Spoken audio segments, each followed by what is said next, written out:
অসমৰ আচাৰ বিক্ৰী হৈছে মুম্বাইত। ঘৰতে আচাৰ বনাই স্বাৱলম্বিতাৰ বাট মুকলি কৰিছে মৰাণৰ স্মিতা ফুকন গগৈয়ে।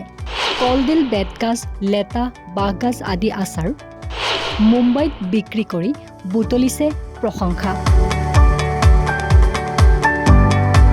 মুখ্যমন্ত্ৰী ডক্টৰ হিমন্ত বিশ্ব শৰ্মাই ৰাজহুৱা সভাত উদ্যমী মহিলা হিচাপে উল্লেখ কৰা স্মিতা ফুকন গগৈ এতিয়া বহু মহিলাৰ বাবে আদৰ্শ।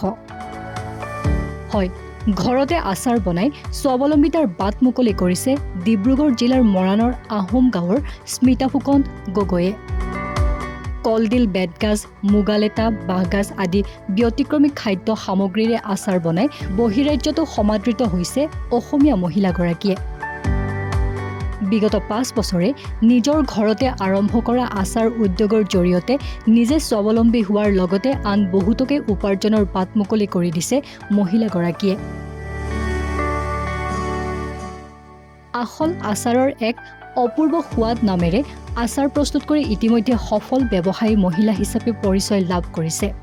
বৰ্তমানে অসম চৰকাৰৰ অসম ৰাজ্যিক গ্ৰামীণ জীৱিকা অভিযানৰ অধীনত ৰাজ্যৰ বিভিন্ন প্ৰান্তৰত হোৱা বাণিজ্যিক মেলাত আচাৰ বিক্ৰী কৰাৰ সুবিধা লাভ কৰিছে।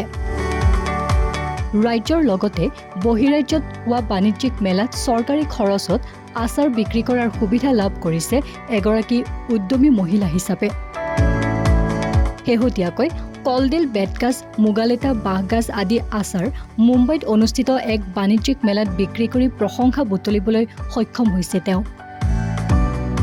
আনকি মুখ্যমন্ত্ৰী ডক্টৰ হিমন্ত বিশ্ব শৰ্মাই টিংখাং সমষ্টিত উদ্যমিতা আঁচনিৰ ধন বিতৰণ কৰা ৰাজহুৱা সভাত উদ্যমী মহিলা হিচাপে স্মিতা ফুকন গগৈৰ নাম উল্লেখ কৰি আন মহিলাসকলক উৎসাহিত কৰিছিল।